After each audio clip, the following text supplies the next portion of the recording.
One of my yarn feeders is ditching stitches. All right, what we're looking at today are these yarn feeders. And if you'll notice, this one closes right there, close to the surface. This one does not. There's a gap right in there. So what we want to figure out is what we need to do to make this one fit like this one does. Let me point something out. Because of that inequity, when the yarn feeds out the bottom, it's not getting dropped into the needles. Gotcha. But you can see the problem right there. This one does not close flat to the surface. This one does. Now, here's what we're going to look at. Underneath here, notice these two this spring holding these two levers. All right, if I move the lever this way,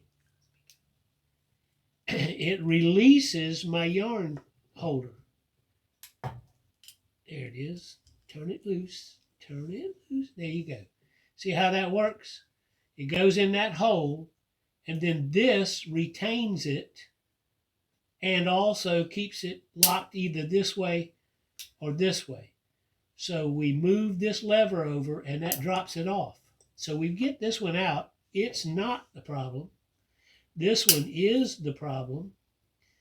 And we're going to drop it out of there, just like we did the other one. And I can actually see that there's some warpage right there. That's what's causing it. This end needs to go down some. You can see it right there. There's a slight curve in the base. So if the base isn't straight, then the whole thing's misaligned. Wait. Should I get you some fabric to pad those? No. That did it. Really? Yeah. Just that little bit? Yeah.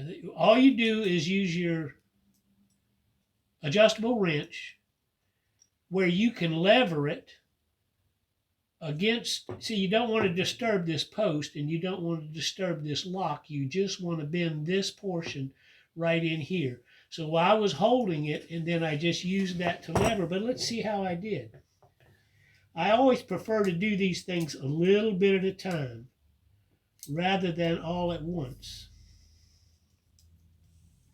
Am I right in guessing that if you go too far and have to go back, you'll really be risking metal fatigue and later damage? Yes.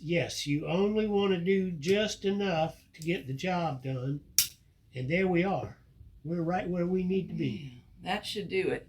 And well, I can test it. That puts your yarn feeding right down near the edge, actually below the edge slightly. So that should be it. We'll put this one back. We'll let you test it. Okie dokie. And it works great.